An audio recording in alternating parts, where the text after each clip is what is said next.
Ma femme a vidé notre fonds d'urgence pour payer le mariage de rêve de sa sœur, alors que j'avais besoin d'une opération chirurgicale urgente. Elle m'a dit, tu peux attendre, c'est son grand jour. J'ai demandé le divorce depuis mon lit d'hôpital, et j'ai poursuivi sa sœur en justice pour vol. Le mariage a été annulé. Poste original, homme de 35 ans. On m'a diagnostiqué un énorme calcul rénal, il y a 3 semaines. Et pas n'importe quel calcul rénal. Nous parlons d'une pierre de 8 mm, qui bloquait mon uretère et provoquait une hydronéphrose. Traduction, mon rein gonflait, car l'urine ne pouvait pas s'écouler. Sans une intervention chirurgicale dans les 2 semaines, des dommages permanents étaient très probables. Mon urologue a été très clair, il fallait l'enlever rapidement. L'intervention coûtait environ 12 000 €, en comptant la franchise de mon assurance. Je devais la programmer au plus vite. Nous avions 15 000 € dans notre fonds d'urgence. C'était un compte d'épargne séparé, à nos 2 noms, mais j'y avais contribué à hauteur d'environ 90% sur 5 ans. Ma femme, 33 ans, gagnait bien sa vie, mais elle dépensait presque tout. C'était moi, l'économe. Ce fonds était destiné aux urgences, comme, vous savez, une opération chirurgicale urgente. Ce soir-là, je l'ai annoncé à ma femme. J'avais programmé l'opération pour le vendredi suivant. Cela coûtait 12 000 €, mais nous avions le fonds d'urgence. Cela devait nous laisser une marge de 3 000 €. Elle a pâli, elle est devenue littéralement livide. À ce propos, a-t-elle dit. Mon estomac s'est noué. À propos de quoi? Le fonds d'urgence. Je l'ai utilisé. Il m'a fallu une seconde pour assimiler l'information. Utilisé? Comment ça, tu l'as utilisé? Ma sœur avait besoin d'aide pour son mariage. Le domaine exigeait le paiement intégral à l'avance, et il lui manquait de l'argent. C'est le mariage de ses rêves, je ne pouvais pas la laisser tomber. Je l'ai simplement fixé du regard. Tu as donné notre fonds d'urgence à ta sœur pour un mariage? Prêté. Je le lui ai prêté. Elle nous remboursera après sa lune de miel. C'est quand, le mariage? Samedi, dans 2 semaines. J'ai besoin de me faire opérer vendredi prochain, soit 6 jours avant son mariage. Justement. Du coup, ça tombe parfaitement bien. Tu peux attendre jusqu'à la fin du mariage. Ensuite, elle nous remboursera, et tu pourras te faire opérer la semaine suivante. Il faut que vous compreniez bien une chose. Je ne ressentais pas une simple gêne. J'urinais du sang, j'avais des pics de fièvre soudains, et des douleurs qui me faisaient tomber à genoux. Mon médecin m'avait explicitement prévenu, attendre pouvait causer des dommages permanents à mon rein. Je ne peux pas attendre, ai-je dit lentement. Mon rein est en train de lâcher. Il ne lâche pas, tu en fais tout un drame. C'est juste un calcul. Les gens gèrent ça tout le temps. Le mariage de ma sœur, c'est l'événement de toute une vie. Avoir des reins qui fonctionnent aussi. Elle s'est mise sur la défensive. Elle m'a dit que j'étais égoïste, que la famille passait avant tout. Que sa sœur préparait ce mariage depuis 2 ans, et qu'elle ne pouvait pas perdre la compte de la salle. Elle a ajouté que je ramenais tout à moi. Combien lui as-tu donné, ai-je demandé. 14 000 €. Tu lui as donné 14 000 € pour un mariage? Sans même m'en parler? Ce n'est pas un don, c'est un prêt. Et je n'ai pas besoin de ta permission pour aider ma famille. C'est notre fonds d'urgence. Et j'ai besoin d'une opération d'urgence. Tu peux bien attendre une semaine de plus. Arrête d'être aussi dramatique, c'est son grand jour. C'était un mardi. Le jeudi matin, j'étais aux urgences. J'avais près de 39,5 degrés Celsius de fièvre, et je n'arrêtais pas de vomir. La douleur dans mon dos était si intense que je ne pouvais plus marcher. Ils m'ont admis immédiatement. Septicémie. L'infection de mon rein bloqué s'était propagée dans mon sang. Ils m'ont opéré en urgence la nuit même. J'ai passé 3 jours en soins intensifs. Mon rein a été sauvé, mais de justesse. La facture s'élevait à 47 000 € avant l'intervention de l'assurance. Avec l'assurance, il me restait 18 000 € à ma charge, car les soins d'urgence ont des franchises différentes. Ma femme est venue me voir une fois. Elle m'a apporté des fleurs achetées dans une station-service, et m'a dit qu'elle était soulagée que j'aille bien. Mais elle a ajouté, avais-je vraiment besoin d'en faire un tel drame pour le timing? Le mariage de sa sœur avait lieu dans 2 jours, et tout cela causait un stress inutile à tout le monde. Je lui ai demandé où elle pensait que nous allions trouver ces 18 000 €. On se débrouillera, avec un plan de paiement ou quelque chose comme ça. L'important, c'est que tu ailles bien maintenant. L'important, c'est que tu as volé notre fonds d'urgence, et que tu as failli me tuer. Je n'ai rien volé, j'ai aidé ma sœur. Tu es absolument ridicule. Une infirmière m'a lancé un regard qui semblait dire, vous entendez ça? Ma femme est partie au bout de 20 minutes. Elle a dit qu'elle devait se rendre au dîner de répétition. C'est à ce moment-là que j'ai appelé un avocat spécialiste du divorce, directement depuis mon lit d'hôpital. Lors de la première consultation, j'ai tout expliqué. Il n'avait même pas l'air surpris. Avez-vous des preuves qu'elle a pris cet argent, sans votre consentement, pour un motif non urgent? Les relevés bancaires montrent le retrait. Et j'ai des SMS où elle l'admet. Avez-vous contribué à la majeure partie de ces fonds? À environ 90%. J'ai les reçus des dépôts sur les 5 dernières années. Et sa sœur, savait-elle qu'il s'agissait de votre fonds médical d'urgence? Ma femme lui a dit que c'était de l'argent supplémentaire que nous avions mis de côté. Mais j'ai des SMS où j'ai dit explicitement à ma femme que c'était pour les urgences. Nous pouvons demander le divorce pour infidélité financière. Et nous pourrons potentiellement poursuivre la sœur pour détournement de fonds, si elle savait, ou aurait dû savoir, que l'argent n'avait pas été donné librement. Ça ne sera pas donné, mais vous avez un dossier solide. Faites-le. Tout. Il m'a envoyé les documents pour ses honoraires par email. Je les ai signés sur mon iPad, depuis mon lit d'hôpital. La demande de divorce a été déposée le vendredi matin. Je lui ai également fait rédiger une lettre de mise en demeure pour la sœur, restituer les 14 000 € sous 10 jours, sous peine de poursuite pour détournement et fraude. Ma femme a reçu les papiers du divorce sur le lieu du mariage de sa sœur. Samedi après-midi, pendant la préparation de la cérémonie, mon téléphone a explosé de notifications. J'étais encore à l'hôpital, toujours sous antibiotiques par voie intraveineuse, et je souffrais encore. Mais j'ai décroché, parce que je voulais entendre ça. Qu'est-ce qui ne tourne pas rond chez toi, hurlait ma femme. Tu demandes le divorce au mariage de ma sœur. Tu as volé notre fonds d'urgence, alors que j'avais besoin d'une opération vitale, ai-je répondu calmement. Oui, je divorce. Je n'ai rien volé. J'aidais ma sœur. Et moi, je m'aide à sortir d'un mariage avec quelqu'un qui accorde plus d'importance à une fête qu'à ma propre vie. C'est malsain. Tu fais ça pour ruiner son mariage. En fait, le timing est une pure coïncidence. Le traitement des papiers prend quelques jours. J'ai lancé la procédure mercredi, depuis mon lit d'hôpital, pendant que tu étais au dîner de répétition. Silence. Tu as planifié ça depuis que tu m'as dit d'attendre pour mon opération, pour que ta sœur puisse avoir son jour spécial. Oui, je te déteste. Ah, c'est super. Ta sœur recevra sa notification lundi. Une mise en demeure pour les 14 000. Elle a 10 jours pour les rendre? Sinon je la poursuis elle aussi. Tu ne peux pas faire ça. Mon avocat dit que si. Une histoire de détournement de fonds et de fraude. Il avait l'air plutôt confiant. Elle a raccroché. Elle a rappelé 3 minutes plus tard, sur un ton très différent, en pleurant cette fois. S'il te plaît, ne fais pas ça. On peut arranger les choses. Je vais récupérer l'argent.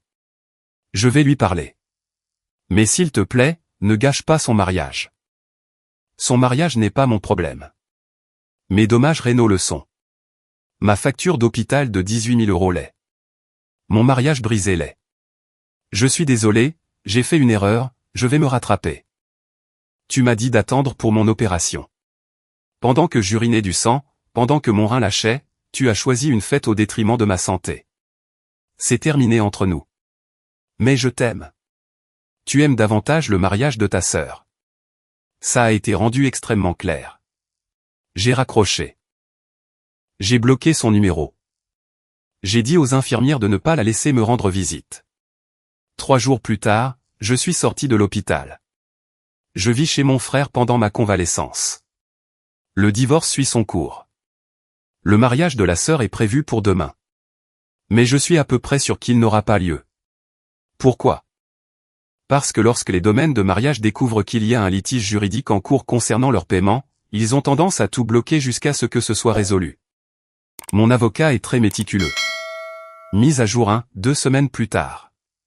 Le mariage n'a pas eu lieu. Pas exactement. Voyez-vous, quand mon avocat a envoyé cette lettre de mise en demeure à ma belle-sœur, puis-je encore l'appeler ainsi, le lundi, elle a paniqué. Elle a immédiatement appelé le domaine, pour demander s'ils avaient reçu des courriers juridiques bizarres. Et c'était le cas. Mon avocat les avait mis en copie de la mise en demeure. Une courtoisie professionnelle, pour les informer que le paiement de leur service faisait l'objet d'un litige. Le domaine a immédiatement tout suspendu. Pas d'installation, pas de service, plus rien du tout, tant que le problème de paiement n'était pas résolu à la satisfaction de toutes les parties. Apparemment, leur contrat comportait une clause concernant les paiements contestés. Ma belle-sœur a appelé ma femme, en perdant totalement la tête. Ma femme m'a appelé avec le téléphone de sa mère, car son numéro était toujours bloqué. Tu dois arrêter ça tout de suite. Le domaine ne la laissera pas faire son mariage. C'est fâcheux, ai-je dit. Peut-être qu'elle devrait rendre les 14 000 € qu'elle a pris dans un fonds d'urgence médicale. Elle les a dépensés. Les acomptes sont non remboursables. Elle ne peut pas les récupérer. On dirait bien que c'est son problème. Tu détruis sa vie. Elle a contribué à détruire mon rein. Nous sommes quittes. Ma femme s'est mise à pleurer. S'il te plaît. C'est ma petite sœur. C'est son rêve. Tu ne peux pas juste laisser tomber? Peux-tu me retirer la septicémie? Peux-tu annuler le risque d'insuffisance rénale? Non. Alors non, je ne peux pas laisser tomber. Elle a essayé de me faire culpabiliser.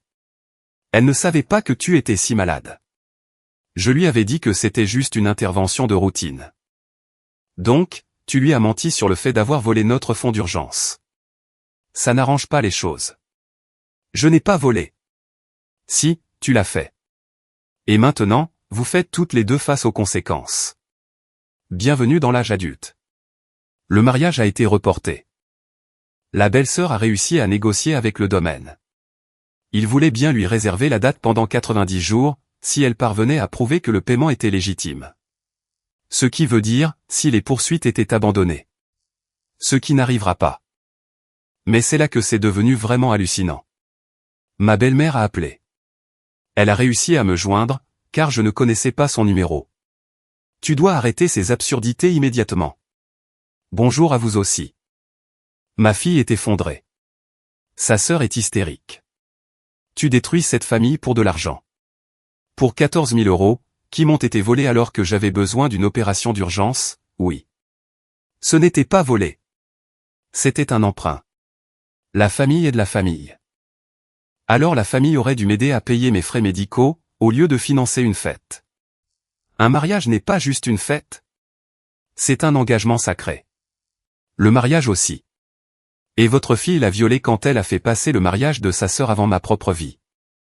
Tu es vindicatif et cruel. Elle a fait une erreur. Et je m'assure que les erreurs aient des conséquences.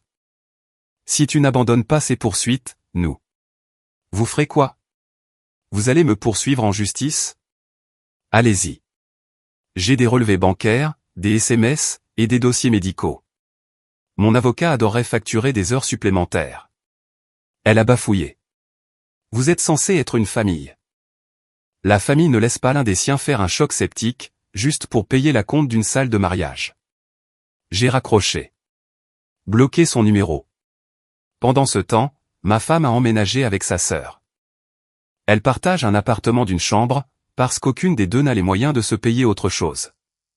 Maintenant, les salaires de ma femme partent dans des cartes de crédit qu'elle a plafonnées, en essayant de régler la situation.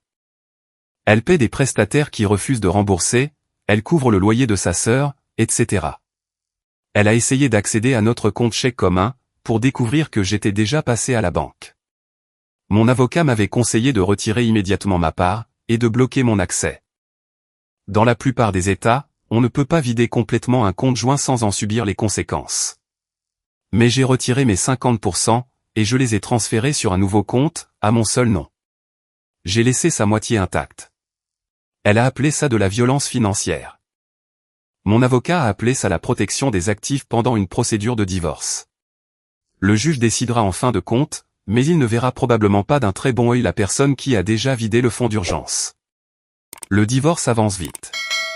Pas d'enfants, pas de biens immobiliers en commun. Le bail de l'appartement est à mon seul nom, elle y avait emménagé après notre mariage. Il faut juste partager quelques biens. Son avocate insiste pour obtenir une pension alimentaire. Mon avocat insiste pour obtenir le remboursement du fonds d'urgence volé. Nous verrons qui gagnera. Mais le vrai drame a eu lieu cette semaine. Ma belle-sœur a débarqué chez mon frère, là où je séjourne. Je n'ai aucune idée de la façon dont elle a obtenu l'adresse. J'étais sur le canapé, en train de regarder la télé, encore endolori, quand mon frère a ouvert la porte. Est-ce qu'il est là? J'ai besoin de lui parler. Mon frère a répondu, vous êtes qui? La sœur de sa femme. Je dois lui parler, c'est important. Mon frère s'est retourné vers moi. J'ai secoué la tête. Il a commencé à refermer la porte, mais elle a bloqué le battant avec son pied. Attendez, s'il vous plaît. Juste 5 minutes. Madame, vous devez partir. Je rendrai l'argent. Abandonnez juste les poursuites, s'il vous plaît. Cela a attiré mon attention.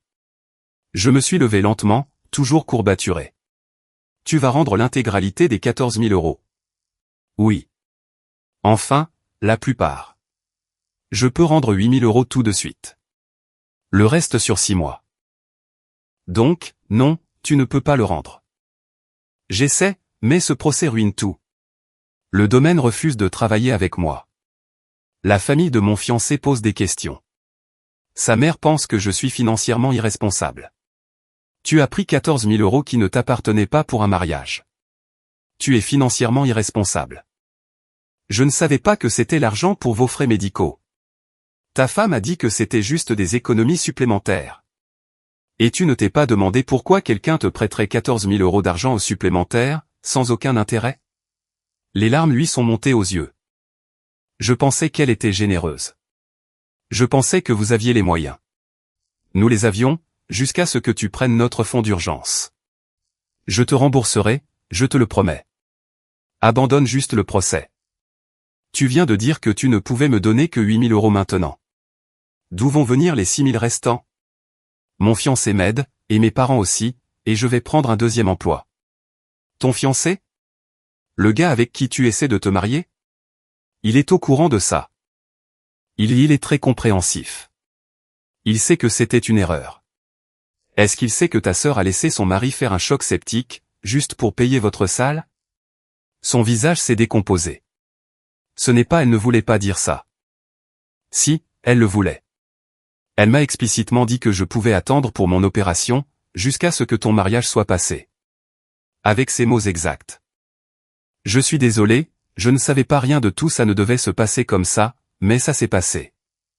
Et maintenant, on en est là. Qu'est-ce que tu veux de moi? Les 14 000 € aujourd'hui, en totalité. Ensuite, j'envisagerai d'abandonner les poursuites.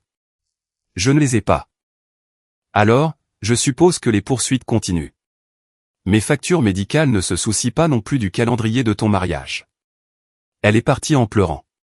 Mon frère a fermé la porte, et s'est tourné vers moi. C'était froid. Elle a contribué à m'envoyer à l'hôpital. Elle ne le savait pas. Ça n'a pas d'importance. Les actes ont des conséquences. Il n'a pas argumenté. Il m'a juste attrapé une bière. Il y a 2 jours, l'avocate de ma femme a envoyé une proposition de règlement.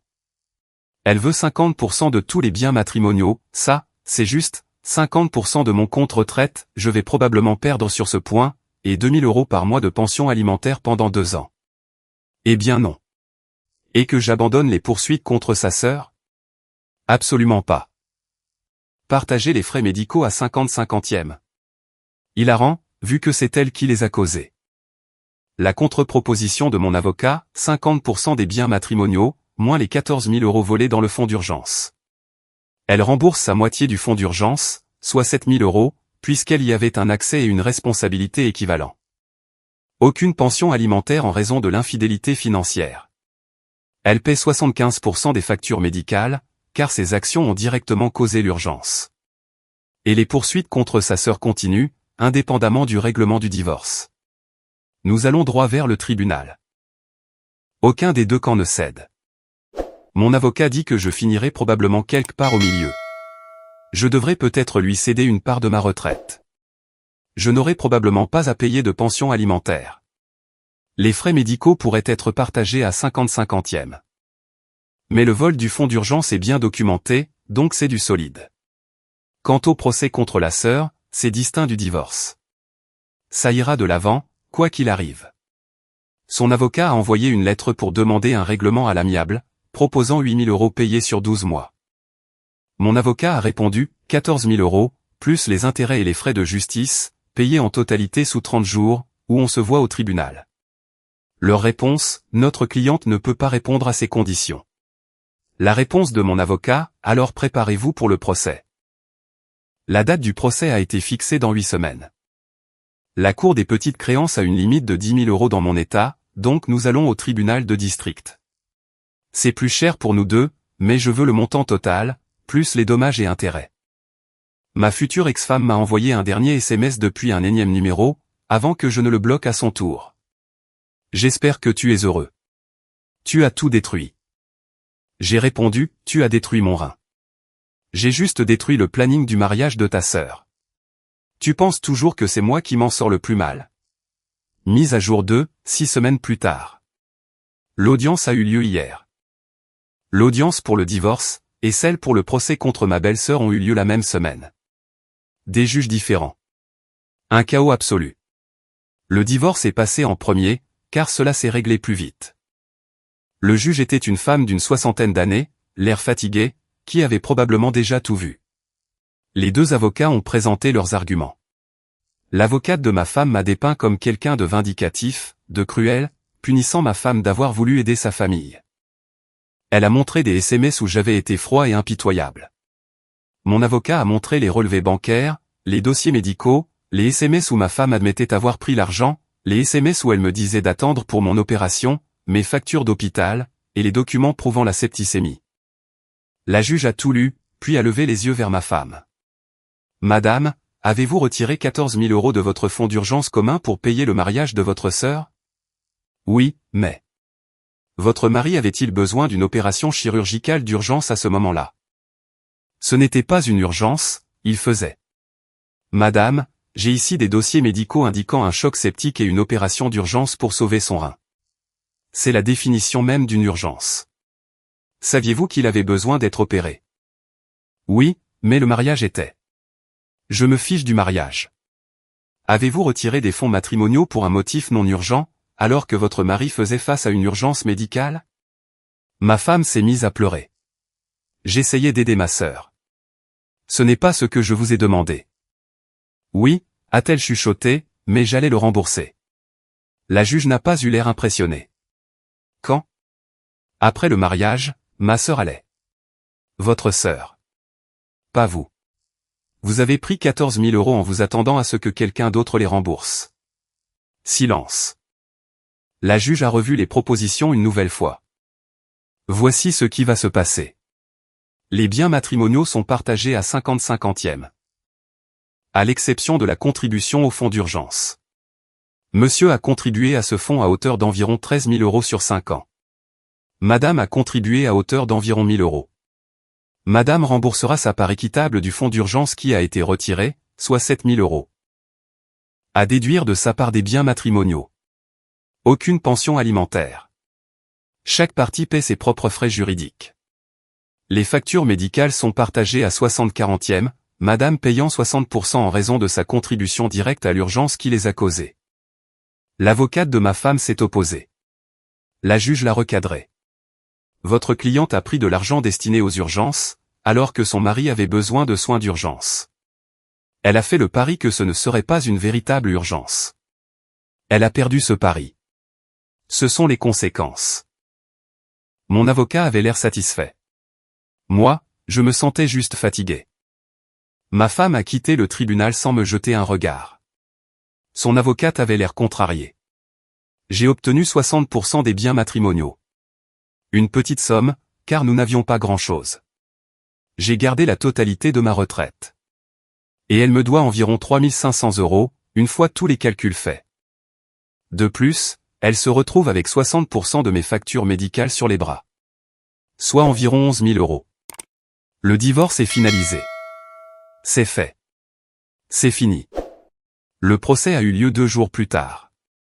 Ma belle-sœur s'est présentée avec son fiancé. Il avait l'air misérable. Elle avait l'air d'avoir pleuré non-stop pendant 6 semaines.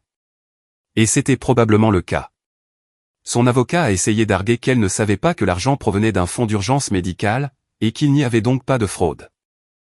Mon avocat a montré des SMS entre ma femme et sa sœur, où ma femme disait « Ne t'inquiète pas pour rembourser tout de suite. Prends ton temps », prouvant ainsi que ma femme avait eu l'intention d'en faire un don, et non un prêt, sans mon consentement. Il a également montré que la sœur avait envoyé un SMS à ma femme, demandant « Est-ce qu'il, mon nom, est d'accord avec ça ?» Ma femme avait répondu « Il le sera quand il verra à quel point tu es heureuse. » Donc, vous vous êtes posé la question de savoir si cet argent était donné librement, madame la belle-sœur? Je voulais juste m'en assurer. Mais vous l'avez accepté malgré vos doutes. Ma sœur a dit que c'était bon. Votre sœur, qui n'était pas l'unique propriétaire de ces fonds. Avez-vous tenté de vérifier auprès de l'autre titulaire du compte? Non, mais... Donc vous avez pris 14 000 euros sur un compte joint, sans confirmer que les deux parties étaient consentantes. Son avocat est intervenu avec un argument technique sur les couples mariés et les biens communs. Le juge n'a rien voulu entendre. La communauté de biens ne signifie pas qu'un conjoint peut unilatéralement faire don de fonds matrimoniaux sans que l'autre le sache. Surtout quand ces fonds ont été désignés pour un but spécifique. Le plaignant dispose de documents prouvant que le fonds d'urgence a été explicitement discuté entre les époux comme étant intouchable. Sauf en cas d'urgence. La sœur de la défenderesse a violé cet accord. La défenderesse a accepté des fonds, alors qu'elle avait des raisons de croire qu'ils n'étaient peut-être pas donnés librement. C'est une appropriation illicite.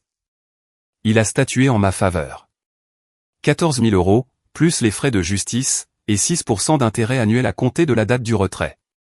Total, 14 340 euros. La belle-sœur a éclaté en sanglots. Son fiancé s'est pris la tête entre les mains. Le juge a ordonné un plan de paiement, 400 euros par mois jusqu'à ce que la somme soit intégralement remboursée, à commencer immédiatement. Avec saisie sur salaire, si elle manquait les paiements. Son avocat a demandé 30 jours pour faire appel. Le juge a dit, bien sûr, mais les paiements commencent quand même. S'il gagne en appel, je rembourserai l'argent.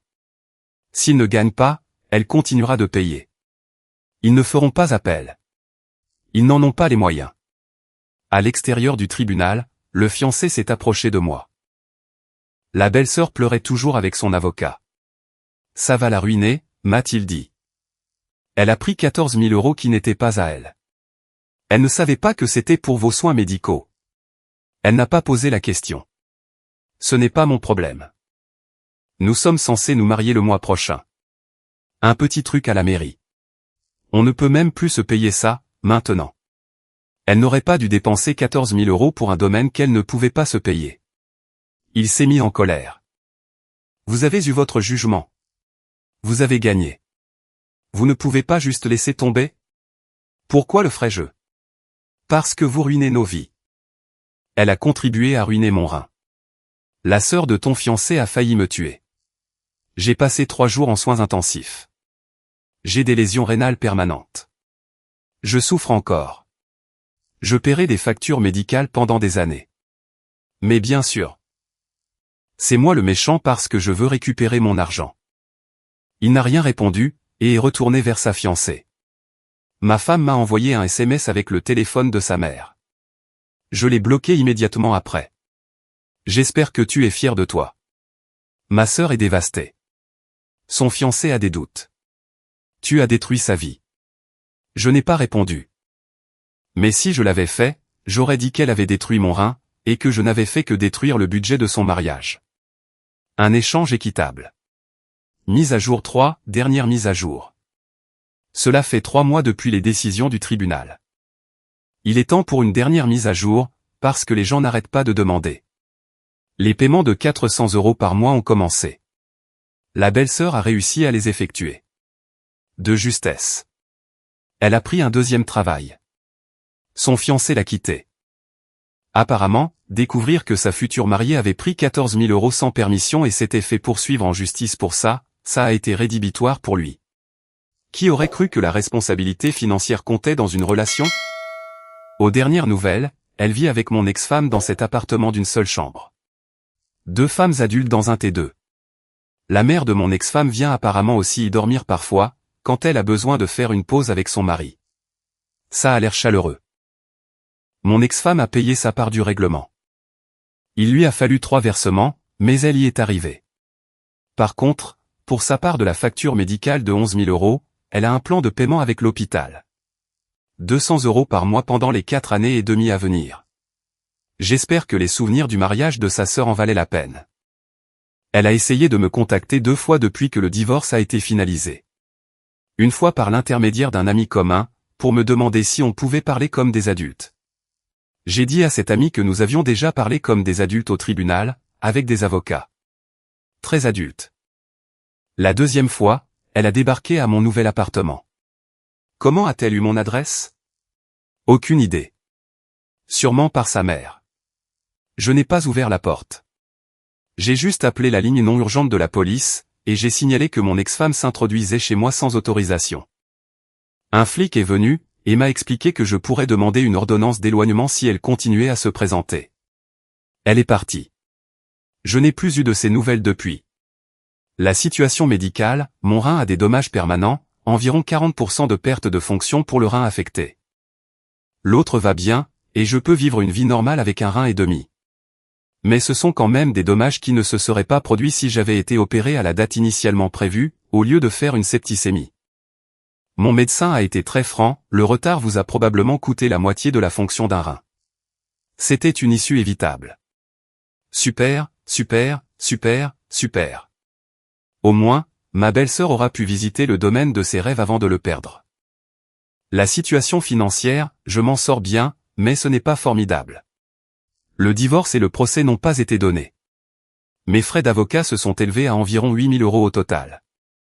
J'en ai récupéré une partie grâce au règlement, mais je suis toujours en perte d'environ 5 000 €. Les factures médicales sont échelonnées, il me reste environ 7 200 € après l'assurance et le règlement, et je fais des paiements de 300 € par mois. Mais j'ai gardé ma retraite, mes revenus, et mon amour-propre. Ça pourrait être pire. Mon travail a été très compréhensif. J'ai dû prendre un congé maladie pendant la pire période, mais je suis de retour à temps plein maintenant. Mon patron connaît toute l'histoire. Il a qualifié mon ex-femme de « sacré numéro » et m'a payé à déjeuner. C'est un bon gars. L'appartement est petit, mais il est à moi. Je viens de signer un bail d'1 an. Une seule chambre, mais c'est tout ce dont j'ai besoin. J'ai pris un chat. Je l'ai appelé Kidney, Rein. Mon sens de l'humour est devenu un peu noir. Les rencontres amoureuses? Non, on n'en est même pas loin. Mes problèmes de confiance sont réels. Ma dernière relation s'est terminée parce que ma femme a volé l'argent pour mes soins médicaux, afin de payer la fête de sa sœur. Il va me falloir du temps avant d'essayer à nouveau. Mais la thérapie aide bien. J'ai commencé après la finalisation du divorce. Mon thérapeute dit que j'ai parfaitement le droit d'être en colère. Il dit aussi que je dois travailler pour ne pas laisser tout cela me définir. On y travaille. La situation familiale, la famille de mon ex-femme me déteste. Ils m'ont bloqué partout. Ça me va très bien. Ma famille pense que j'ai fait ce qu'il fallait. Mon frère me laisse toujours vider mon sac quand j'en ai besoin. Mes parents ont été horrifiés quand ils ont appris ce qui s'était passé. Ils aimaient bien mon ex-femme, jusqu'à l'incident du calcul rénal. Maintenant, ma mère l'appelle « cette femme qui a essayé de te tuer ». C'est un peu dramatique, mais j'apprécie le soutien. La situation de la belle-sœur, elle s'est apparemment de nouveau fiancée. Un nouveau gars. Elle l'a rencontré à son 2e travail. Ça va vite. Son premier versement arrivera le mois prochain. Plus que 13 940 € à payer. J'espère que ce gars sait dans quoi il s'embarque. La situation de mon ex-femme, elle continue de me blâmer pour tout. D'après les amis communs qui nous parlent encore à tous les deux. Pourquoi? Je ne sais pas. Elle dit à tout le monde que j'ai poursuivi sa sœur en justice pour un prêt, que j'ai détruit leur famille pour de l'argent, et que je l'ai abandonnée quand elle avait besoin de soutien. L'ironie est douloureuse, mais c'est l'histoire avec laquelle elle a choisi de vivre. Quelqu'un m'a demandé si je regrettais la façon dont j'ai géré tout ça. Si je ferais les choses différemment. Pour être honnête, peut-être que j'aurais séparé nos finances plus tôt. Peut-être que j'aurais été plus explicite sur le fait que le fonds d'urgence était intouchable. Peut-être que j'aurais vu les signaux d'alarme sur le fait qu'elle plaçait sa famille au-dessus de notre mariage. Mais demander le divorce depuis mon lit d'hôpital, poursuivre sa sœur en justice? Je n'ai aucun regret là-dessus. Elles ont fait des choix. J'ai fait des choix. Les tribunaux ont convenu que mes choix étaient justifiés. Vous ne pouvez pas voler l'argent médical de quelqu'un, et vous attendre à ce qu'il pardonne et oublie simplement parce que c'est la famille. Vous n'avez pas le droit de dire à votre conjoint de retarder une opération vitale pour une fête. Vous ne pouvez pas privilégier un mariage au détriment du rein de votre mari. Et quand vous faites ces choses, vous ne pouvez pas jouer les victimes quand les conséquences arrivent. Le mariage qui n'a jamais eu lieu m'a coûté un rein, 8 000 € de frais de justice, un mariage, et probablement ma capacité à faire confiance aux gens pour un moment. Mais j'ai récupéré mon amour-propre, et 14 340 € de paiements ordonnés par le tribunal. Vous pensez toujours que c'est moi qui m'en sors le plus mal? Parce que moi, je ne crois pas. Je vis seul avec un chat nommé Kidney, je paie mes factures médicales, je vais en thérapie, et je dors très bien la nuit, sachant que j'ai su me défendre quand ça comptait vraiment. Mon ex-femme vit dans un appartement d'une chambre avec sa sœur, et occasionnellement sa mère. Elle paie ses propres factures médicales pour l'urgence qu'elle a causée, et doit faire face au fait que son choix de privilégier le mariage de sa sœur plutôt que ma santé a détruit son mariage. Sa sœur me verse 400 € par mois, a perdu son fiancé, travaille à 2 emplois, et n'a jamais eu le mariage de rêve pour lequel elle s'est ruinée. Parfois, les conséquences de vos actes sont exactement aussi terribles que ce que vous méritez. Parfois, se défendre signifie que tout le monde vous prend pour le méchant. Et parfois, c'est très bien comme ça. J'en ai fini avec ce chapitre. Il est temps d'aller de l'avant, avec Kidney, et avec une bien meilleure compréhension de ce qu'il ne faut pas tolérer dans les relations. Toute dernière pensée, si quelqu'un vous dit d'attendre pour une opération d'urgence pour que sa sœur puisse célébrer son mariage, demandez le divorce depuis votre lit d'hôpital. Ça vous fera gagner du temps. Mise à jour terminée. Je passe à autre chose maintenant. Ma femme m'a envoyé un email, je demande la séparation. Merci de respecter ma vie privée. J'ai répondu, bien sûr. Puis j'ai transféré son message à notre médiateur, j'ai clôturé notre ligne de crédit commune, et je l'ai retiré de mes contacts d'urgence au travail. 48 heures plus tard, les ressources humaines m'ont appelé. Sa nouvelle vie privée n'était plus si privée que ça. Moi, homme de 41 ans, je fonctionne à la logique. C'est mon métier en tant qu'architecte de système, et c'est ainsi que j'ai toujours dirigé ma vie. Quand il y a un problème, on définit les paramètres, on identifie les variables, et on exécute une solution. Alors, quand cet email est tombé dans ma boîte de réception il y a 2 jours, un lundi après-midi, je l'ai traité comme une défaillance critique du système. L'objet du message était juste son prénom, Karen. Le corps du texte était tout aussi clinique, Léo, je t'écris pour t'informer que je vais déposer une demande de séparation légale. J'ai déménagé mes affaires essentielles. Et je fixerai un moment pour le reste. Je crois que c'est pour le mieux. Merci de respecter ma vie privée pendant cette période difficile. Toute communication ultérieure nécessaire devra se faire par écrit. C'est 12 ans de mariage balayés par email.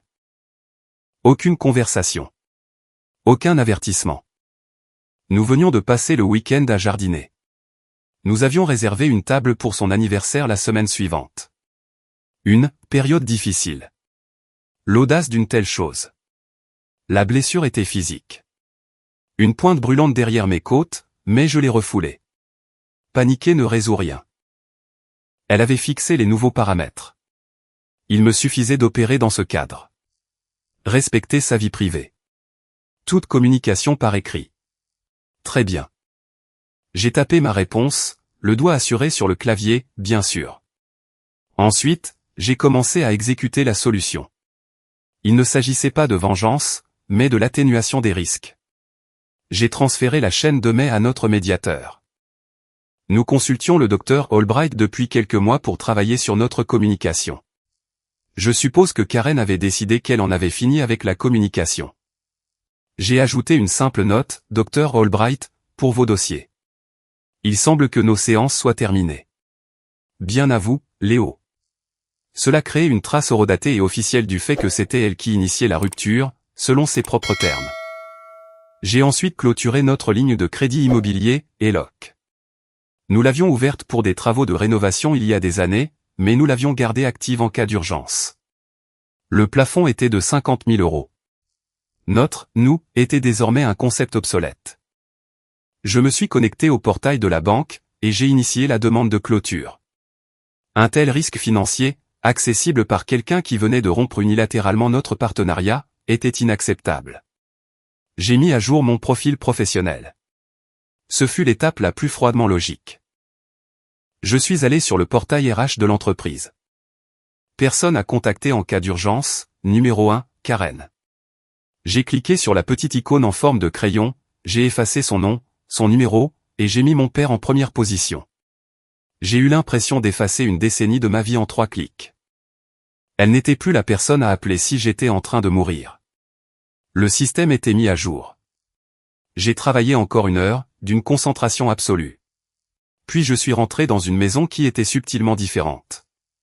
Le placard était à moitié vide. Ses affaires de toilette avaient disparu de la salle de bain. Le silence était assourdissant. Je ne ressentais rien, juste un calme étrange et creux. Elle voulait de la vie privée et de la distance. Je les lui donnais. C'était lundi. 48 heures se sont écoulées dans un brouillard de travail et de silence.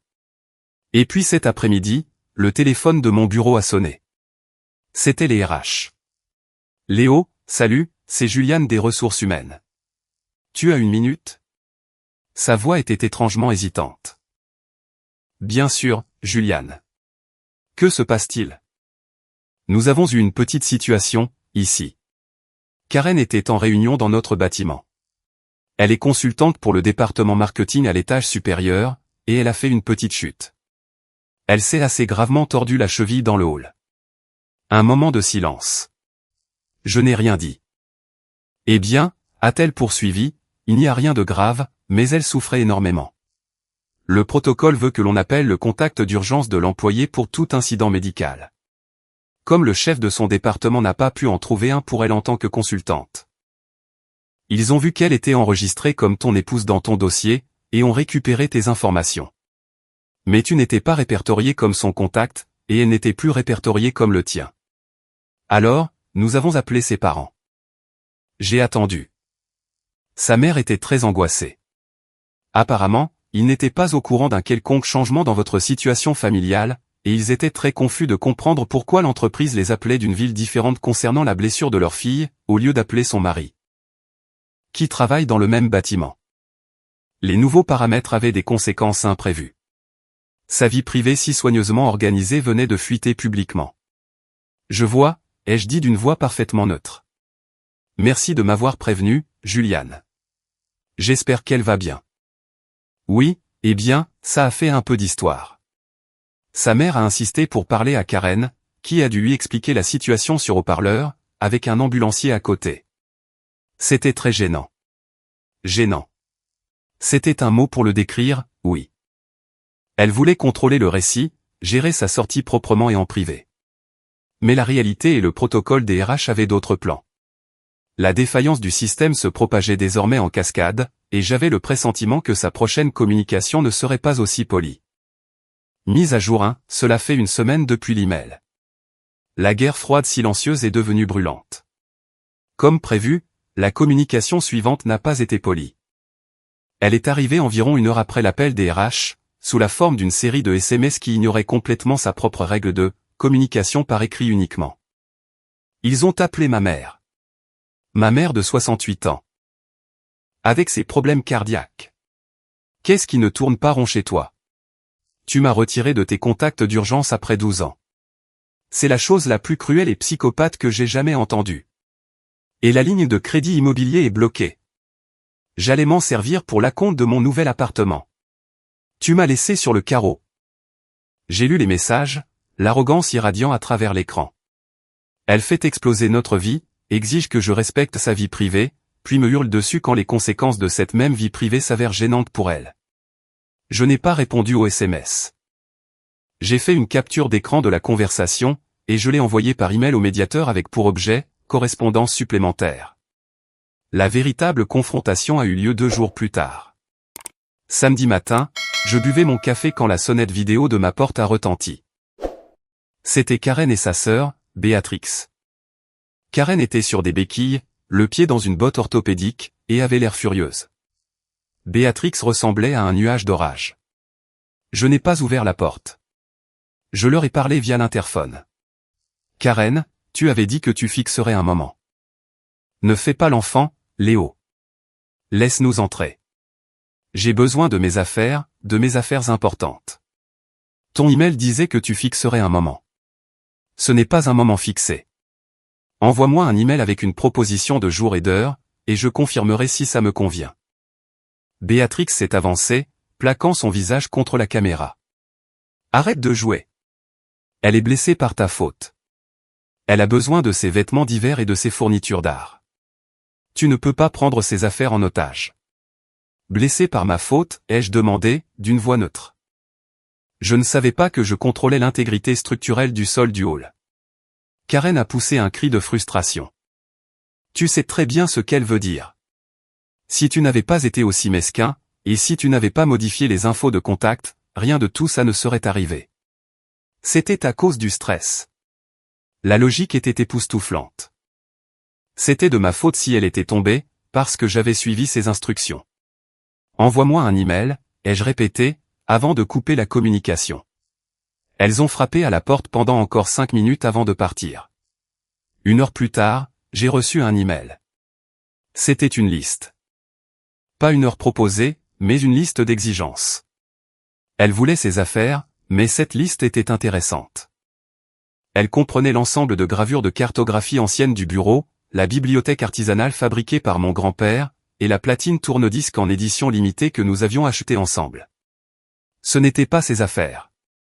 C'étaient nos biens les plus précieux, et les plus importants d'un point de vue sentimental. Ce n'était pas pour des vêtements. C'était un véritable pillage. Elle pensait pouvoir simplement entrer, et vider la maison de tout ce qui avait de la valeur avant que la procédure formelle de séparation ne commence. J'ai répondu, Karen, merci pour la liste. Je serai disponible samedi prochain, entre 10h et 14h, pour que tu puisses récupérer tes effets personnels, vêtements, articles de toilette, etc. Je t'informe que les biens communs, y compris toutes les œuvres d'art, les meubles et l'électronique, resteront dans la maison en attendant la division formelle des biens lors de la médiation ou d'une procédure judiciaire. Ils ne seront pas retirés. Un observateur tiers sera présent pour documenter le retrait de tes affaires. Léo. La réponse a été presque immédiate, un tiers ? Espèce de serpent. Tu essaies de rendre ça aussi difficile que possible. Très bien, mais tu n'as encore rien gagné. Son arrogance était une chose. Sa pure avidité en était une autre. Elle ne voulait pas juste partir. Elle voulait brûler la maison entière sur son passage, et revendre les cendres. Le problème, c'est que c'est moi qui avais conçu le système anti-incendie. Mise à jour 2, le jour de la récupération des affaires était tendu. Mon observateur tiers était mon ami Alan, un comptable stoïque qui a accepté de venir, de s'asseoir dans le salon avec un bloc-notes, et d'exister, tout simplement. Sa présence calme était exactement ce dont j'avais besoin. À 10h05, un camion de déménagement s'est garé. Pas un pick-up, un vrai camion de déménagement. Karen est descendue côté passager, toujours avec sa botte orthopédique, suivie de Béatrix. Et puis le conducteur est descendu. C'était lui, Gideon. Un vice-président marketing très suffisant, travaillant pour le cabinet de conseil qu'il employait. Je l'avais rencontré une fois lors d'une fête d'entreprise. Il arborait ce grand sourire trop familier que j'avais instantanément détesté. Alors c'était ça. C'était cela, la vie privée qu'elle voulait protéger. J'ai ouvert la porte avant qu'il ne puisse frapper. Karen, Béatrix. J'ai fait un signe de tête sec en direction de Gideon. Tu es le garde du corps, je suppose. Il s'est contenté de sourire avec suffisance. Je suis juste là pour aider Corey à déménager ses affaires. Ses affaires personnelles, les jeux corrigés en m'écartant. J'avais déjà emballé ses vêtements, ses chaussures et ses effets personnels dans des cartons, empilés dans le vestibule. Tout est ici.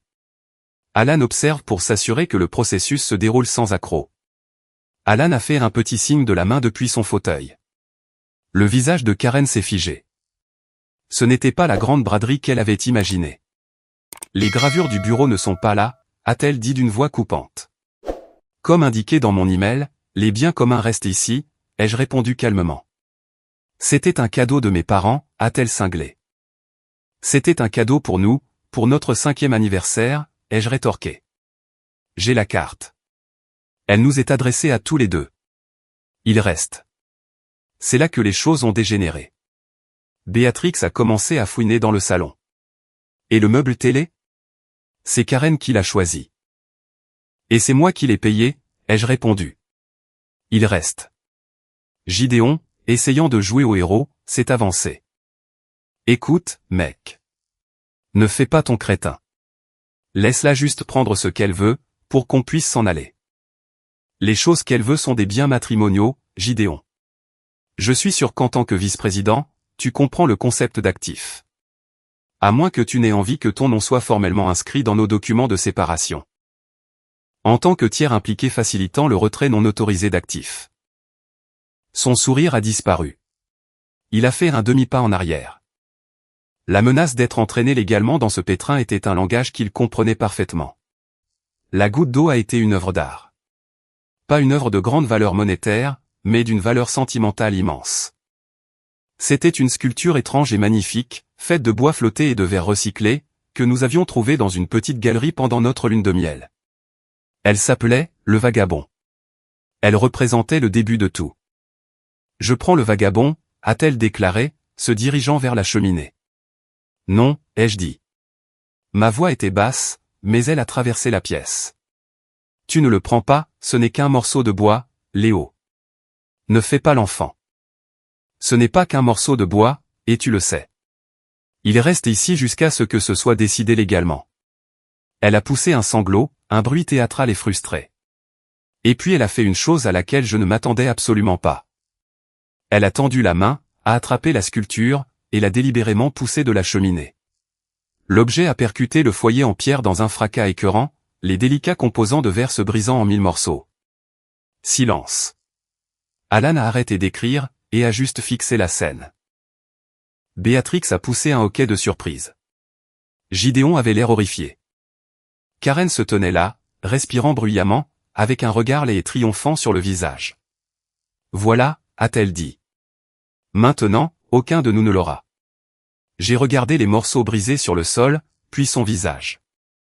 La douleur que je refoulais depuis des semaines a finalement débordé, mais elle n'était pas brûlante. Elle était glaciale. J'ai sorti mon téléphone, j'ai ouvert l'application de ma caméra de sécurité, et j'ai sauvegardé les 5 dernières minutes d'enregistrement de la caméra du salon. Je n'ai pas dit un mot. Je l'ai simplement regardé. La réalisation de ce qu'elle venait de faire, devant 2 témoins et face caméra, est lentement apparue sur son visage. Le triomphe a cédé la place à la panique. Prenez vos cartons, ai-je dit, la voix vide de toute émotion. Et sortez de chez moi. Ils se sont dépêchés. Les 2 déménageurs que Gideon avait engagés ont uniquement chargé les cartons qui étaient dans le vestibule. Ils sont entrés et sortis en 15 minutes. Au moment de partir, Béatrix s'est retournée. J'espère que tu es heureux, Léo. Tu l'as détruite. Non, ai-je dit, en regardant les restes de la sculpture sur mon sol. Elle me montre juste qui elle est vraiment, et j'ai enfin décidé de la croire. Dernière mise à jour, cela fait 8 mois. Le divorce a été prononcé la semaine dernière. La guerre d'usure est terminée, et le paysage final n'est pas celui auquel Karen ou Gideon s'attendaient. La destruction du vagabond a été le tournant décisif. Ce n'était pas à cause de la valeur de l'objet, mais parce que cela prouvait de manière irréfutable sa malveillance. Mon avocat a diffusé la vidéo lors de notre première réunion de conciliation à 4. L'avocat de Karen a blêmi. Gideon, qui lui fournissait un soutien financier et payait ses frais de justice, s'est vu conseiller de prendre ses distances avec la procédure. Cet acte était si manifestement destructeur et vindicatif qu'il a empoisonné toute sa narration de femme lésée cherchant une issue pacifique. Voici comment les dominos sont tombés. Concernant les actifs, son petit coup d'éclat avec la sculpture lui a coûté très cher. Lors de notre audience préliminaire, le juge a qualifié ces actions d'indicatrices de mauvaise foi. Au moment de diviser les biens, mon camp avait tout l'avantage. Elle voulait forcer la vente de la maison. J'ai pu racheter sa part pour un montant nettement inférieur au prix du marché, en tenant compte de la détresse émotionnelle et des dommages matériels causés par sa petite crise de colère. Elle a perdu les gravures anciennes, la platine, et la bibliothèque de mon grand-père. Elle n'a obtenu que les objets qui étaient incontestablement les siens avant le mariage. Les retombées financières, la fermeture de la ligne de crédit immobilier a été un coup beaucoup plus dur pour elle que je ne l'imaginais. Il s'est avéré que Gideon n'était pas seulement son amant, il était aussi son partenaire commercial. Ils avaient prévu de lancer leur propre agence de marketing. Et les 50 000 € de cette ligne de crédit devaient servir de capital de départ pour Karen. Avec cette ligne de crédit envolée, et ses frais de justice qui s'accumulaient, leur projet d'entreprise a implosé avant même de commencer. Le soutien financier de Gideon a commencé à se tarir lorsqu'il a réalisé que sa sortie du mariage ne serait pas la transaction propre et rentable qu'elle lui avait promise.